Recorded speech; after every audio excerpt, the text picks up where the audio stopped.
ಪಶುವೈದ್ಯಾಧಿಕಾರಿಗಳ ನೇಮಕಾತಿಯಲ್ಲಿ ಪ್ರಶ್ನೆ ಪತ್ರಿಕೆ ಲೀಕ್ ಆಗಿತ್ತ 400 ಪಶುವೈದ್ಯಾಧಿಕಾರಿಗಳ ನೇಮಕದ ಪ್ರಶ್ನೆ ಪತ್ರಿಕೆ ಸೋರಿಕೆಯ ಮಾಹಿತಿ ಸಿಕ್ಕಿದೆ. ಕೆಪಿಎಸ್ಸಿ ನೇಮಕಾತಿ ಹಗರಣದ ತನಿಖೆಯಲ್ಲಿ ಹಾಗಾದ್ರೆ ಇಡಿಗೆ ಈ ಬಗ್ಗೆ ಮಾಹಿತಿ ಸಿಕ್ಕಿದೆಯಾ?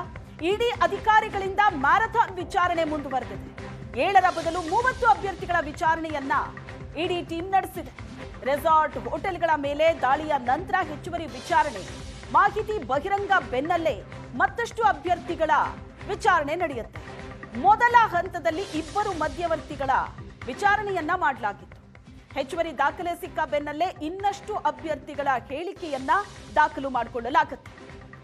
ರೆಸಾರ್ಟ್ ಹೋಟೆಲ್ ಮೇಲೆ ದಾಳಿಯ ನಂತರ ವಿಚಾರಣೆ ಮತ್ತಷ್ಟು ತೀವ್ರ ಆಗಿದೆ. ಪಶುವೈದ್ಯಾಧಿಕಾರಿಗಳ ನೇಮಕ ಪರೀಕ್ಷೆಯಲ್ಲಿ ಹಾಗಾದ್ರೆ ಪ್ರಶ್ನೆ ಪತ್ರಿಕೆ ಸೋರಿಕೆ ಆಗಿತ್ತ? ಕೆಲವೊಂದಷ್ಟು ಮಾಹಿತಿ ಅಂತೂ ಇಡಿ ಅಧಿಕಾರಿಗಳಿಗೆ ಸಿಕ್ಕಿದೆ. ಆ ಆಂಗಲ್ನಲ್ಲಿ ಈಗ ತನಿಖೆ ಕೂಡ ನಡೀತಾ ಇದೆ. ವಿಚಾರಣೆಯನ್ನ ಮತ್ತಷ್ಟು ತೀವ್ರಗೊಳಿಸಿದ್ದಾರೆ. ಬೆಂಗಳೂರು ಹೊರವಲಯದ ರೆಸಾರ್ಟ್ ಮೇಲೆ ಮೊನ್ನೆ ಇಡಿ ದಾಳಿ ನಡೆಸಿತ್ತು. ಅಭ್ಯರ್ಥಿಗಳ ಸಮೇತ ರೆಸಾರ್ಟ್ ಮೇಲೆ ಇಡಿ ಅಧಿಕಾರಿಗಳು ದಾಳಿ ನಡೆಸಿದ್ರು. ಯಾಕಂದ್ರೆ ಕೆಲ ರೆಸಾರ್ಟ್ಗಳಲ್ಲಿ ಇಟ್ಟು ಅವರಿಗೆ ತರಬೇತಿಯನ್ನ ಕೊಡಲಾಗಿತ್ತು. ಯಾರ್ಯಾರು ಹಣವನ್ನ ಕೊಟ್ಟಿದ್ರೋ ಅವರಿಗೆ. ಅದರ ಆಧಾರದ ಮೇಲೆ ಕೆಲ ರೆಸಾರ್ಟ್ಗಳ ಮೇಲೂ ಕೂಡ ಇಡಿ ಅಧಿಕಾರಿಗಳು ದಾಳಿ ಮಾಡಿದ್ದಾರೆ. ವಿಚಾರಣೆ ಕೂಡ ಈಗ ತೀವ್ರಗೊಂಡಿದೆ. ಮ್ಯಾರಥಾನ್ ವಿಚಾರಣೆಯನ್ನ ಇಡಿ ಅಧಿಕಾರಿಗಳು ನಡೆಸ್ತಾ ಇರೋದು. ಪಶುವೈದ್ಯಾಧಿಕಾರಿಗಳ ನೇಮಕಾತಿ, ಅದರಲ್ಲಿ ಆದಂತಹ ಹಗರಣ, ತಲಾ 80 ಲಕ್ಷ ಲಂಚಕ್ಕೆ ಬೇಡಿಕೆ ಇಟ್ಟಿರೋದು, ಇವೆಲ್ಲದರ ಬಗ್ಗೆ ಈಗ ತನಿಖೆ ತೀವ್ರಗೊಳ್ತಾ ಇದೆ.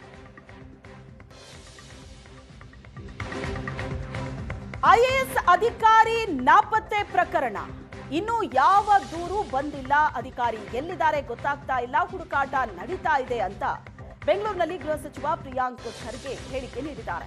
ಶಿವಶಂಕರಪ್ಪ ಸಾಹುಕಾರ್ ಅಮಾನತು ಬಗ್ಗೆ ಸಂಪುಟದಲ್ಲಿ ಚರ್ಚೆ ಆಗಿದೆ. ಜನರ ಅಭಿಪ್ರಾಯ ಏನಿದೆ ಅನ್ನೋದು ಸರ್ಕಾರಕ್ಕೆ ಗೊತ್ತಿದೆ. ರಾಜ್ಯಪಾಲರ ಆದೇಶಕ್ಕೆ ನಾವು ಕೂಡ ಸಮ್ಮತಿಯನ್ನ ಸೂಚಿಸಿದ್ದೀವಿ ಅಂತ ಹೇಳಿದ್ದಾರೆ ಗೃಹ ಸಚಿವರು. ಇನ್ನು ನಾಗೇಂದ್ರ ವಿರುದ್ಧ ಪ್ರಾಸಿಕ್ಯೂಷನ್ಗೆ ಸಿಬಿಐ ಅನುಮತಿ ಕೇಳದಂತಹ ವಿಚಾರ ಯಾವ ಆಧಾರದ ಮೇಲೆ ಕೇಳಿದ್ದಾರೆ ನಮಗೆ ಗೊತ್ತಿಲ್ಲ. ಪ್ರಿಯಾಂಕ್ ಖರ್ಗೆ ರಿಯಾಕ್ಟ್ ಮಾಡಿದ್ದಾರೆ. ಮೊದಲು ಸಿಬಿಐನವರು ರಾಜ್ಯ ಸರ್ಕಾರಕ್ಕೆ ಕೇಳಬೇಕು ಅಂತ ಹೇಳಿದ್ದಾರೆ ಗೃಹ ಸಚಿವರು. ನೋಡಿ, ಅದು ಮಾಹಿತಿ 1-2 ದಿನದ ಹಿಂದೆ ಬಂದಿದೆ. ಇನ್ನು ಯಾವುದೋ ಫಾರ್ಮಲ್ ಕಂಪ್ಲೇಂಟು ಅವ್ರ ಕುಟುಂಬದವರಾಗಲಿ ಅಥವಾ ಬೇರೆಯವ್ರು ಯಾರನ್ನ ಆಗಲಿ ಲಾಡ್ಜ್ ಮಾಡಿಲ್ಲ. ಮತ್ತು ಇವತ್ತು ಕೂಡ ಬೆಳಗ್ಗೆಯಿಂದ ಮಾಧ್ಯಮದಲ್ಲಿ ಪ್ರಸಾರ ಆಗ್ತಾ ಇದೆ. ಎಲ್ಲ ಅವರ ಸಂಪರ್ಕ ಕಡಿತ ಆಗಿದೆ, ಸಂಪರ್ಕಕ್ಕೂ ಸಿಗ್ತಾ ಇಲ್ಲ ಅವರು. ಸೊ ಅದಕ್ಕೆ ಮುಂದೆ ಏನು ಮಾಡಬೇಕು ನೋಡೋಣ. ಅದು ಆ್ಯಸ್ ಆಫ್ ನಾವು ನಮ್ಗೆ ಮಾಹಿತಿ ಏನಿರೋದು, ಲಾಸ್ಟ್ ಅವರು ಏರ್ಪೋರ್ಟಲ್ಲಿ ಕಂಡು ಬಂದರು ಅಂತ, ನಮ್ಮ ಕೆಂಪೇಗೌಡ ಇಂಟರ್ನ್ಯಾಷನಲ್ ಏರ್ಪೋರ್ಟ್ನಲ್ಲಿ. ಸೊ ಅಲ್ಲಿನೂ ಕೂಡ ನಮಗೆ ಕೆಲವು ಮಾಹಿತಿ ಲಭ್ಯ ಆಗಿದೆ. ಮುಂದಿನ ದಿಕ್ಕು ಹೇಗೆ, ಮುಂದಿನ ದಿಕ್ಕನ್ನ ನಾವು ಹೇಗೆ ನೋಡ್ಕೋಬೇಕು ಅಂದ್ಬಿಟ್ಟು ನೋಡ್ತೀವಿ. ಅದನ್ನು ವಿ ಆರ್ ಸ್ಟಿಲ್ ಇನ್ವೆಸ್ಟಿಗೇಟ್. ಅವರಿಗೆ ಮಾನ್ಯ ರಾಜ್ಯಪಾಲರು ಅವರಿಗೆ ವಜಾಗೊಳಿಸಿದ್ರು. ಅದ್ರ ವಿರುದ್ಧವಾಗಿ ಹೈಕೋರ್ಟಿಗೆ ಹೋಗಿದ್ರು. ಹೈಕೋರ್ಟ್ ಅವರು ಕ್ಯಾಬಿನೆಟ್ ಅನ್ನೋ ಸಲಹೆ, ಅಭಿಪ್ರಾಯ, ಏಡ್ ಆ್ಯಂಡ್ ಅಡ್ವೈಸ್ ಪಡೆದ್ಬಿಟ್ಟು ನೀವು ತೀರ್ಮಾನ ತಗೊಳ್ಳಿ ಅಂತ ಹೇಳಿದ್ದಾರೆ. ಸೊ ಅದನ್ನು ನಿನ್ನೆ ಕ್ಯಾಬಿನೆಟ್ನಲ್ಲಿ ಚರ್ಚೆ ಮಾಡಿ ಈ ಎಂಟೈರ್ ಎಪಿಸೋಡ್ ಏನಿದೆ ನಿಮ್ಮ ರಿಕ್ರೂಟ್ಮೆಂಟ್ದು ಕೆಪಿಎಸ್ಸಿನಲ್ಲಿ ಆಗ್ತಾ ಇರುವಂಥ ಬ್ರಹ್ಮಾಂಡ ಭ್ರಷ್ಟಾಚಾರದ ಬಗ್ಗೆ ಸಾಕಷ್ಟು ಏನು ಪಬ್ಲಿಕ್ನಲ್ಲಿ ವ್ಯಾಪಕವಾಗಿ ಚರ್ಚೆ ಆಗ್ತಾ ಇದೆ. ಮಕ್ಕಳ ಭವಿಷ್ಯದ ಜೊತೆ ಚೆಲ್ಲಾಟ ಆಡಿರೋದಂತೂ ನಿಜ. ಇದರಲ್ಲಿ ಬಿಜೆಪಿಯವ್ರ ಪಾಲೆಷ್ಟು, ಕೆಪಿಎಸ್ಸಿ ಅಧ್ಯಕ್ಷರ ಪಾಲೆಷ್ಟು, ಇವೆಲ್ಲನೂ ಕೂಡ ಜನರು ಕೇಳ್ತಾ ಇದ್ದಾರೆ.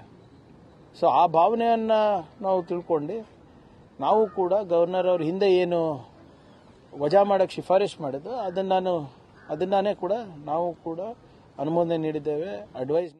ನೋಡಿ, ಯಾವ ಆಧಾರದ ಮೇಲೆ ಕೇಳಿದರೆ ನಮಗಂತೂ ಯಾವುದೂ ಮಾಹಿತಿ ಇಲ್ಲ. ಯಾಕಂದರೆ ಸಿಬಿಐ ಪ್ರಾಸಿಕ್ಯೂಷನ್ ಕೇಳಬೇಕಂದ್ರೆ ಸ್ಟೇಟ್ ಇನ್ಫಾರ್ಮೇಷನ್ ಸ್ಟೇಟಿಗೆ ಫಸ್ಟ್ ಬರೀಬೇಕು. ಅವರು ತನಿಖೆ ಮಾಡಬೇಕಂದ್ರೂ ಕೂಡ ಸ್ಟೇಟಿಗೆ ಫಸ್ಟ್ ಬರೀಬೇಕು. ನಾನು ಪದೇ ಪದೇ ತಮ್ಮ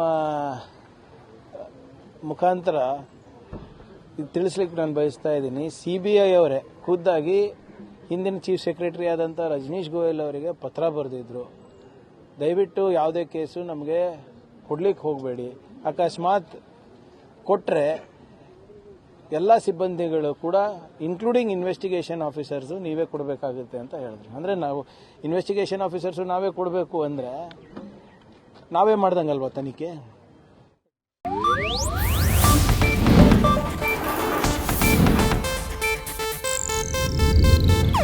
ಇದು ಏಷ್ಯಾನೆಟ್ ನ್ಯೂಸ್ ನೆಟ್ವರ್ಕ್ ಪ್ರಸ್ತುತಿ.